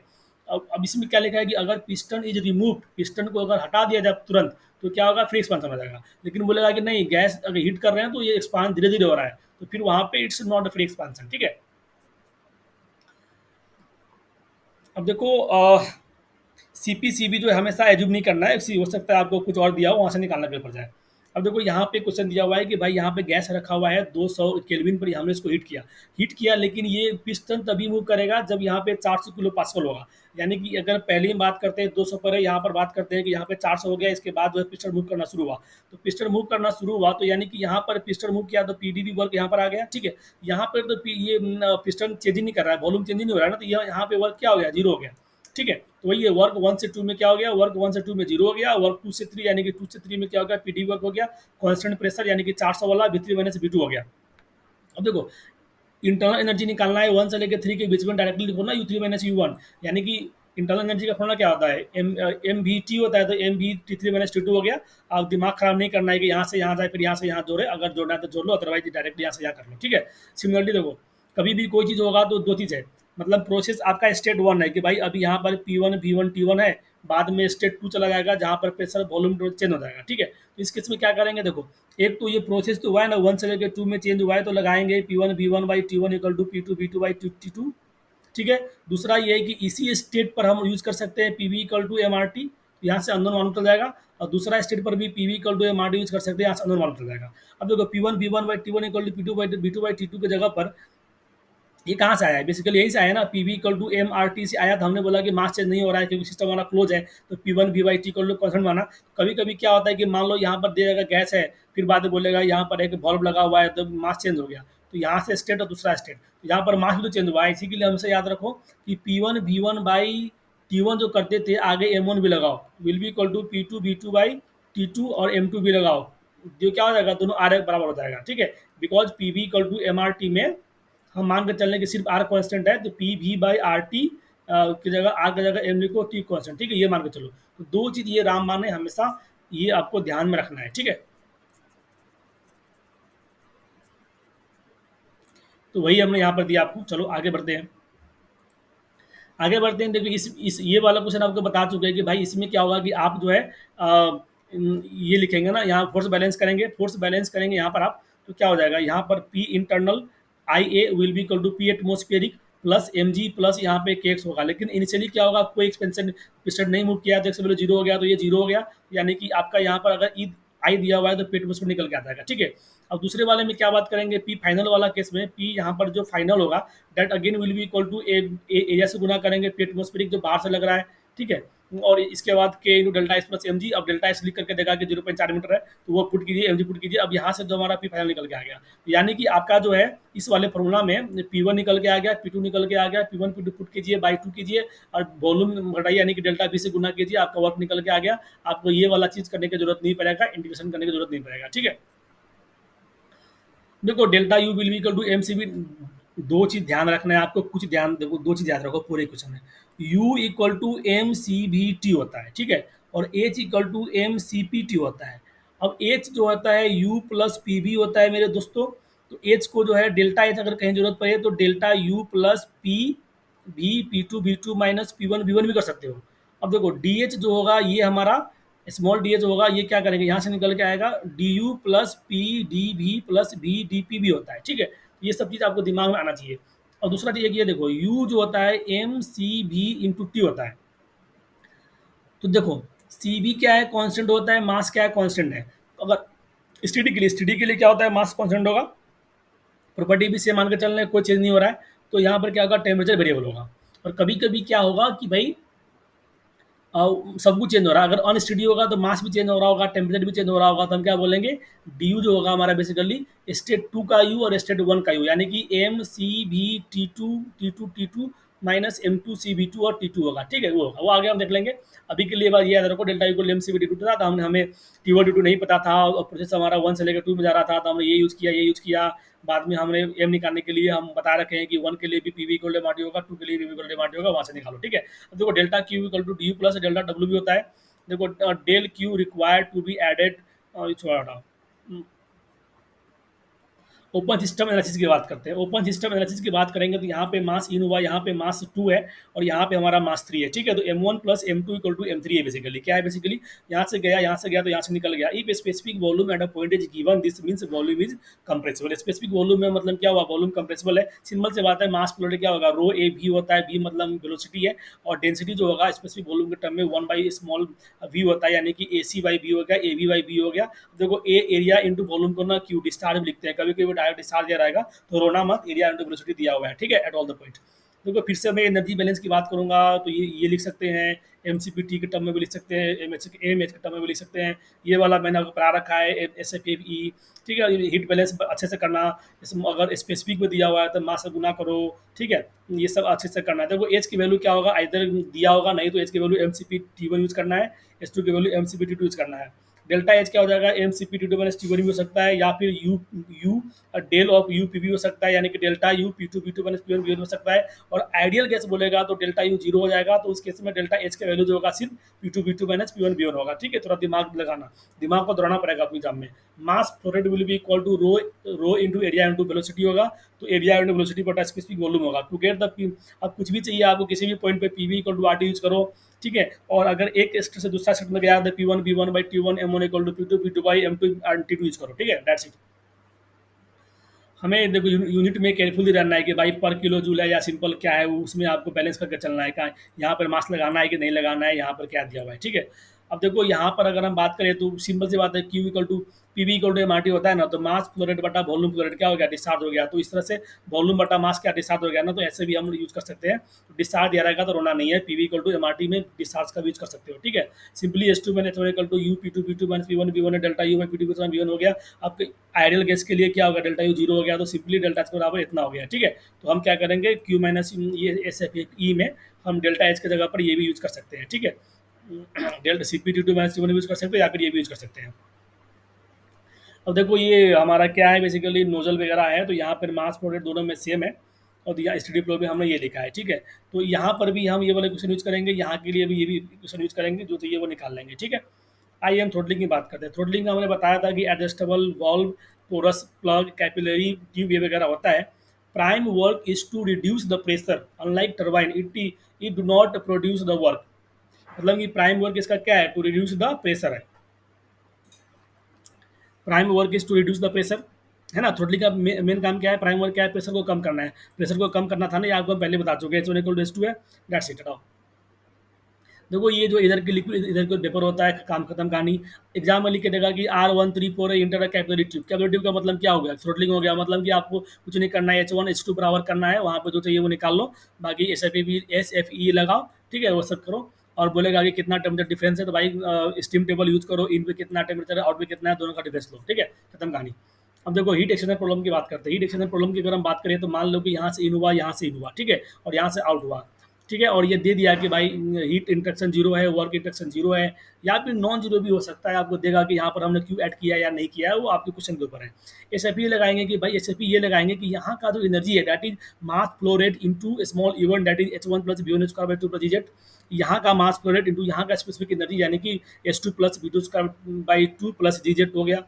और प्लस इसमें हमने क्यू ऐड किया है, विल बी इक्वल टू जो हमें कंट्रोल वॉल्यूम का टोटल वर्क मिला, प्लस यहाँ का जो एनर्जी है मास थ्री का एनर्जी क्या हो गया, मास थ्री इंटू इसका स्पेसिफिक एनर्जी, ठीक है, ये गुना हो गया। पुट पार्ट करेंगे हम लोग, फिर यहाँ से हमारा ये रिड्यूस होकर के आ जाएगा इस तरह। ये हमारा मास फ्लो का भी है कि M one H one equal to, मतलब इसी को पुट पार्ट करके इतना आ रहा है, ठीक है। तो energy flow heat exchanger case में simply M one H one plus M two H two equal to M T H three भी आ जा रहा है, ठीक है। ये शॉर्ट क्वेश्चन के लिए इंपॉर्टेंट होता है।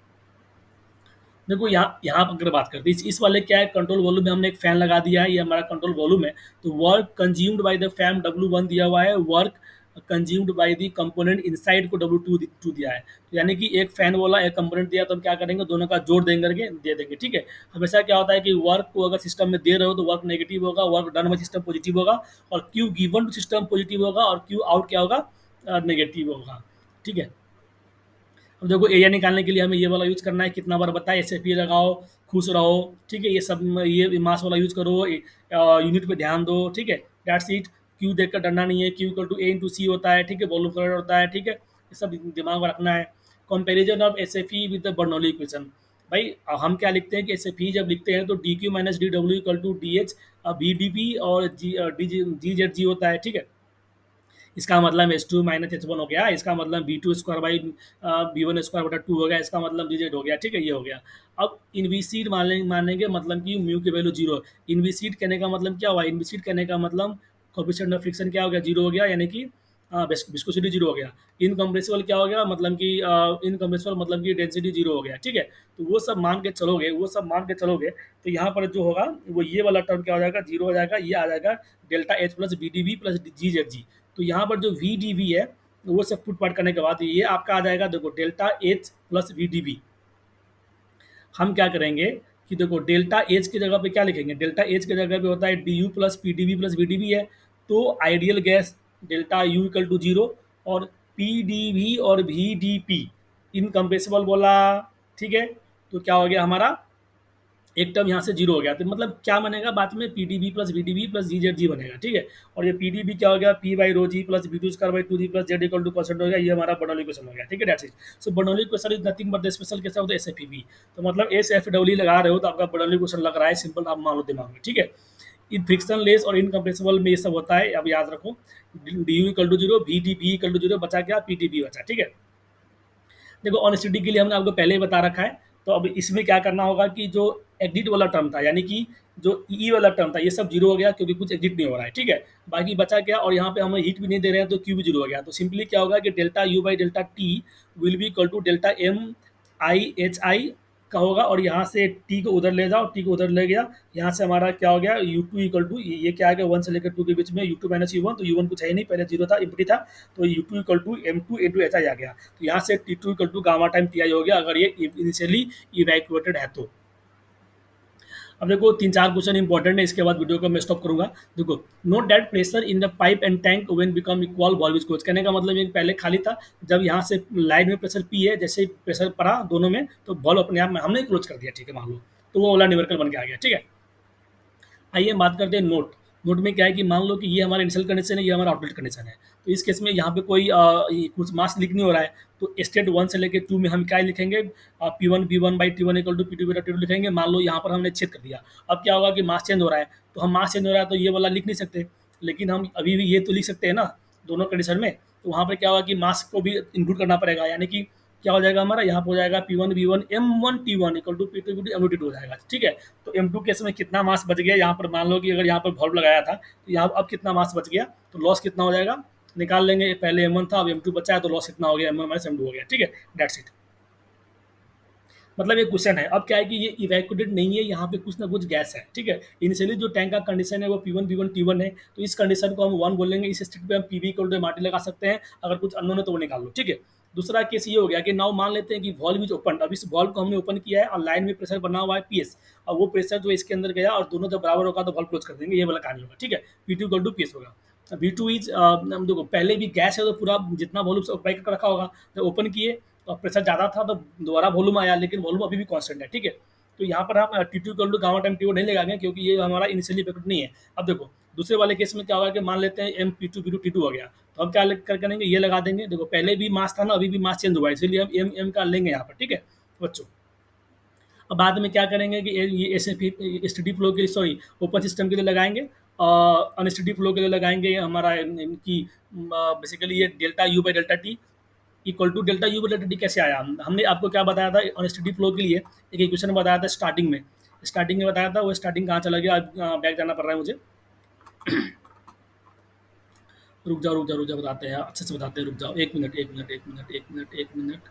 चलो यहाँ पर देखो, मतलब rate of change of energy in और आउट जो होगा, ये क्या होगा हमारा, delta E by delta T होता है। क्या होता है, delta E by delta T होता है। डेल्टा ई बेसिकली क्या होगा, मत चलो मैं लिख के बताता हूँ। बेसिकली होता क्या है कि मान लो कि हमारा एनर्जी ई आई है और ये हमारा एनर्जी ई टू है, और इसका रेट ऑफ चेंज और इसका रेट ऑफ चेंज होगा, वो विल भी एनर्जी जो स्टोर हो रहा है उसका रेट ऑफ चेंज। अब एनर्जी जो स्टोर हो रहा है वो क्या हो रहा है, पोटेंशियल एनर्जी हो रहा है, काइनेटिक एनर्जी हो रहा है और इंटरनल एनर्जी हो रहा है। तो पी और के को जीरो पुट करते हैं, इसलिए हम क्या लिखेंगे यहाँ पर, स्टोर एनर्जी करो डेल्टा यू डेल्टा टी हमेशा, ठीक है। कभी धोखा से डेल्टा एच मत दिखाना। अब यहाँ पर क्या है कि वो सब चीज़ आपको बता चुके हैं कि भाई एच कॉन्स्टेंट होता है, एम आई को बाहर, एच आई बाहर ले लो, वो सब ले लिया हमने, ठीक है। वो सब ले करके हमने क्वेश्चन पुट पाट करके आंसर निकाल दिया, ठीक है, खत्म कहानी। देखो इसमें क्या है कि टैंक को फिल कर रहे हैं। टैंक पहले टैंक खाली था, बाद में क्या हुआ, कंप्रेसर लगा दिए, प्रेशर लगा दिए, वर्क इनपुट आया, टैंक को फिल कर दिए। भाई पहले गैस इतना था, फिर बाद बढ़ गया, तो आई वाला इनलेट कंडीशन हो गया, ये वाला एग्जिट कंडीशन हो गया, वन और टू अलग अलग स्टेट है, वही सब लिखा हुआ है, ठीक है। तो हम क्या करेंगे, हर स्टेट पे पी वी कोल्ड एम लगाएंगे, और फिर हम स्टडी फ्लो इक्वेशन भी लगाएंगे कि delta you by delta T will be m i to H i plus q will be equal to M E H E plus two, ये करेंगे। और अगर यू के जो होगा ना, डेल्टा यू जो होगा, देखो चूंकि यहाँ पर देखो दो चीज़ है, यहीं पे देख लो, जब भी हम लिखते हैं delta you by delta T equal to rate of change of, क्या लिखते हैं, m I H i plus q will be equal to rate of change of delta T by delta to M E H E plus डब्ल्यू लिखते हैं, ठीक है। इसमें क्या होगा, देखो delta you by delta T जो है ना, अब देखो अगर कहीं पे तुम्हारा वॉल्यूम चेंज हो रहा होगा, ठीक है, मतलब इंटरनल एनर्जी क्या हो गया, चेंज हो रहा है, तो उस केस में जो है ना, हम delta you by delta T को U two minus you one के टर्म में लिखने की कोशिश करेंगे, यानी कि C V T two minus C V T one के टर्म में लिखने की कोशिश करेंगे। अगर मास दिया हुआ है तो एम टू लगाओ, यहाँ पर एम वन लगाओ, ठीक है। सी वी हो सकता है कॉन्सेंट हो, एक तो ये हो गया। दूसरा ये हो गया कि कभी कभी एक तो ये हो गया। अब जो डेल्टा यू है, एक चीज़ और होगा, चलो आगे बताते हैं, रुक जाओ, कहीं भी कहीं ना कहीं भी लिखा होगा, ये यहाँ, मतलब एक तो हमारा ये होगा कि भाई फ्लो रेट में होगा, यानी कि हमने क्या किया, यू सी बी को M C b minus u लिख कर दिया। हाँ हाँ। और दूसरा मतलब क्या बोला था कि एक तो हमने यू को लिख दिया, delta you by delta T को U two minus you one करके लिख दिया, और यू के जगह पर सी बी टी लगा दिया formula, m C B t दोनों के लिए, m two C B two ये हो गया, ठीक है। दूसरा ये हो गया कि delta you by delta T जो है, जो कैपिटल यू है पूरा इंटरनल एनर्जी है, तो स्पेसिफिक इंटरनल एनर्जी बटा डी टी होगा, ठीक है। यानी कि simply m C b by t को भी हम रेट ऑफ चेंज में लिख सकते हैं, ठीक है। तो अभी क्या अनस्टडी होगा, तो बेसिकली हमारा क्या हो जाएगा कि हम यहाँ पे क्या करेंगे कि ऐसे कर लेंगे, ठीक है।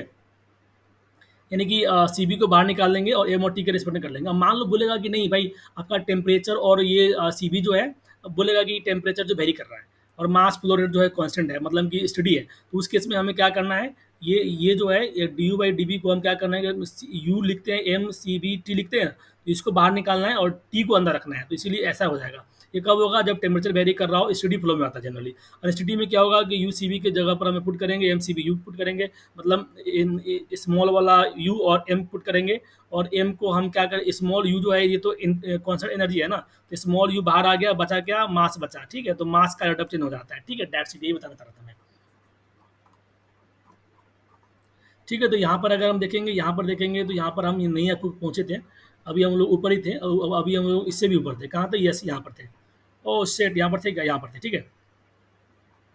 अब देखो दूसरा केस ये है कि वाटर इन वाटर आउट गया, कंप्रेसर के ऊपर लपटा हुआ है, तो देखो increase in enthalpy of the circulating water, मतलब सर्कुलेटिंग वाटर जो है एनर्जी ले गया ना, तो एनर्जी लेके गया, काम तो नहीं किया ना, तो यानी कि heat is given to the system, तो क्यू इक्वल टू क्यू, यहाँ पे देखो work is equal to minus 50 kilo joule, ये दिया हुआ है। Increase in enthalpy of the cooling water 70 joule दिया हुआ है ना, यानी कि वाटर का एंथैल्पी में इंक्रीज हुआ है, यानी कि वी हीट इज कमिंग, मतलब सिस्टम हमारे लिए क्या है, कंप्रेसर है, तो वाटर क्या हो गया, आउटसाइड सिस्टम हो गया, यानी कि हीट इज आउटसाइड गोइंग, इसीलिए क्यू इक्वल टू -70 हो गया, ठीक है। वर्क जो है क्या है, -50 दिया होगा, एग्जाम में दिया हुआ है कि इनपुट टू द साफ 50, यानी कि वर्क इक्वल टू -50, और फर्स्ट लगाइए, आंसर पाइए, ठीक है। Sometime we have to use W equal to W open equal to n by n minus one P one B one minus P two B two. देखो compressor वगैरह दे देगा तो रोना नहीं है, सिंपली हमें कंप्रेसर ओपन सिस्टम होता है, और ये क्लोज सिस्टम मान के ओपन सिस्टम मान के चलोगे तो N by N minus one P one B one P two B two हो जाएगा, और N minus one P one P two by P two by P one के power N minus one by N, ये सब कर देंगे, ठीक है।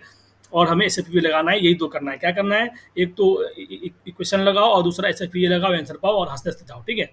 ये सब हमने पढ़ रखा है, ये सब हमने पढ़ रखा है, ठीक है। आइए हम बॉयलर वगैरह की बात करते हैं, तो भाई एनर्जी इनलेट और आउटलेट को एस एफ पी लगाना है, बस यही खत्म कहानी है।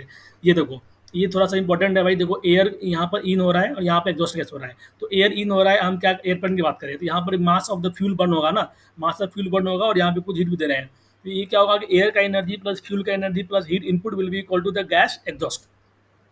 मास ऑफ द एयर जो हमारा ये वाला मास ऑफ द एयर जा रहा है, दैट विल बी, यहाँ की एनर्जी क्या है, h a into b square by two, data energy हमने खत्म कर दिया, h a plus b square by two हो गया, और यहाँ जो फ्यूल ऐड कर रहे हैं, तो fuel into calorific value in efficiency of combustion plus q input will be equal to the mass exhaust into sky energy h g plus b g square by two, ये s f हो गया। कभी कभी दिया रहता है कि incomplete combustion 60% है, मतलब एफिशिएंसी कितना है कंबशन का, 93% है, इस तरह से हम निकाल लेंगे। एयर फ्यूल दिया होगा था, इसको तुम्हारा थी m a by m b होता है, ये सब होता है, हटाओ इसको, कहानी खत्म करो, ठीक है। अनसिटी के लिए हमने बहुत आपको बता रखा है, इस तरह से कहानी से ये सब कहानी हमने आपको बता रखा है। देखो डेल्टा यू इक्वल टू, ये जो है बड़ा वाला यू है, बड़ा वाला यू मतलब इसका यूनिट क्या है, किलो जूल है। अब मास टाइम मास, देखो कैपिटल यू, दोबारा बताता हूँ, capital u equal to specific वाला यू, और इनटू में आपका क्या हो गया, स्मॉल एम हो गया। अब देखो ये जो इंटरनल एनर्जी है, ये जो कांस्टेंट है दिया रहता है ना स्टीम टेबल में, किलो जूल पर केजी, तो यू तो बाहर आ जाएगा, डिफरेंशिएशन का एम बच जाएगा, इसी के लिए ये जो है delta M by delta t के अंदर बट के रह जाएगा, ठीक है। तो एम ये यू बाहर आ जाएगा और rate of change of mass of control volume हो जाएगा, ठीक है। दैट्स इट, वैसे वैसे भी कर सकते हैं, और अगर टेम्परेचर वेरी करेगा तो delta T by delta T करके लिखना है हमें, ठीक है, और आगे कर सकते हैं, ठीक है। अब देखो यहाँ पर अगर हम बात करें, पेडल लगा हुआ है, बोल रहा है कि पेडल है, हीट जनरेट हो रहा है, मार इसको कितना खोले ताकि हमारा फ्लो रेट कॉन्स्टेंट हो, टेम्परेचर कॉन्स्टेंट हो, तो हमें स्टडी फ्लो लगाया हमने, देख लिया कि भाई यहाँ से कुछ बाहर तो मतलब कि इस सिस्टम में कुछ आ तो रहा नहीं है, लेकिन यहाँ से निकल रहा है, ठीक है। अब हमें ये कर दिया हमने, फिर हमने बोला कि भाई बड़ा वाला जो देखो यहाँ पर क्या हो रहा है, मास का चेंज हो रहा है ना, इसी के लिए हम मास को चेंज कराएंगे, मतलब कि स्मॉल यू लिख करके उसको बाहर निकाल लेंगे, मास कंट्रोल वॉल्यूम में चेंज कराएंगे, बाकी सब कर लेंगे, ये आपके दिमाग में समझ में आ गया, ठीक है। और अगर मान लो कि ये हमारा वॉल्यूम ही चेंज होता है, मतलब इस तरह से नीचे में एक्सपांडर लगा होता है, वॉल्यूम चेंज होता, तो हम u two minus you one करवाते हैं, ठीक है। और अगर बोलता है कि भाई टेम्परेचर वेरिएशन निकालो, तो हम यहाँ पर डेल्टा टी बाई टी करवाते, यानी कि u equal to M C B t में ये सब कॉन्सेंट मान के चलते और टी वेरिएशन कराते, ठीक है, दैट्स इट। देखो यहाँ पे बोला है कि coil removes heat is the cold, या मतलब टेम्परेचर का वेरिएशन निकालो, मतलब सब कुछ कॉन्सेंट दे दिया। तो ये वही क्या करेंगे, जब यू लिखेंगे तो इस तरह से एमसी को कॉन्सेंट मानेंगे और delta T by delta T हो जाएगा। मतलब कि मेन जो खेल है ना, मेन जो खेल है पूरा का पूरा जो खेल है, delta you by delta T को किस तरह से लिखोगे। क्या आपको delta you by delta T को M C B delta T by T लिखना है, या फिर delta you by delta T को मतलब कि स्मॉल स्पेसिफिक एनर्जी बाहर निकाल के delta M control volume by delta T लिखना है, या फिर U two minus you one लिखना है। तो ये कब लिखना है, ये तब लिखना है जब आपका मास बस चेंज हो रहा हो, ठीक है। मास बस चेंज कब हो रहा होता है, तो जिसको देखो यहाँ पर मास चेंज हो रहा है, कंट्रोल सिस्टम में कुछ आ नहीं रहा है, मास चेंज हो रहा है, ठीक है। ये वाला कब लिखना है, u two minus you one. U two minus you one कब लिखना है, जैसे यहाँ पर देखो कि भाई यहाँ पर पिस्टन सिलेंडर दे दिया, एक स्टेट था दूसरा स्टेट आ गया, यहाँ पर दे दिया, तो उस केस में you two minus you one लिखना है।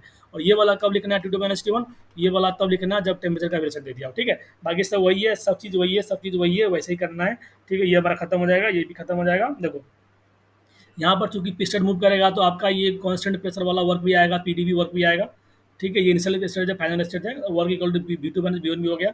और ये कंट्रोल वॉल्यूम क्या है वो सब निकाल लो, ये सब हमें पता है, ठीक है। और यहाँ की अगर हम बात करें तो P one we one T one है, बाद में पी टू टी टू हो गया। तो इस केस में वही हो गया कि भाई फॉर्मूला क्या लगाएंगे, वर्क इंटीग्रेशन ना करके डायरेक्ट ये पी वन है ये पी टू है, तो पी वन पी टू निकाल लो और डायरेक्ट जो तुम फॉर्मूला लगाओगे that will be p one plus p two by two by B two minus B one भी कर सकते हो। Generally out of P one P two b one b two 3 data given होगा, and remaining data को निकाल सकते हो। कैसे बोलेगा कि pressure directly proportional to the volume, तो आप ऐसे करके निकाल सकते हो, ठीक है। अब देखो कि हमारा क्या है कि यूजिंग द इक्वेशन ये सब हम निकाल सकते हैं, छोड़ो ये सब हो गया, ठीक है। तो ये लेक्चर हम खत्म करते हैं, सेकेंड लॉ ऑफ थर्मोडायनेमिक आपको हम सेकेंड लेक्चर में पढ़ाएंगे, ठीक है।